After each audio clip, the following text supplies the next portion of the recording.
The ball is back in the City Council's court after the Department of Justice confirmed it would not conduct a second federal review of the Austin Police Department in 3 years. I'm Leslie Rohde. Good evening. I'm Robert Maxwell in for Robert Hadlock. The response comes after the Austin City manager made the request in light of controversial police shootings, including July's death of Larry Jackson Jr. There have been 7 officer-involved shootings this year, 3 of which were fatal.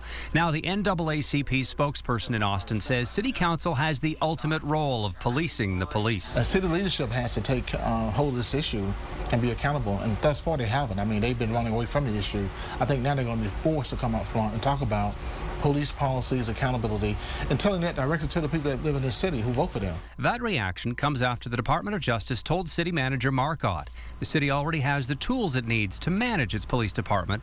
In a letter this week, a DOJ spokesperson wrote, "The police department and city have in place independent oversight mechanisms that can provide the perspective and expertise necessary for the city to learn from and credibly respond to incidents like these recent events in Austin." Those recent events include the police shooting death July 26th of Larry Jackson Jr. Jackson died in a scuffle with a detective who'd been investigating a bank robbery. Police say it appeared Jackson wanted to commit a fraud against the bank.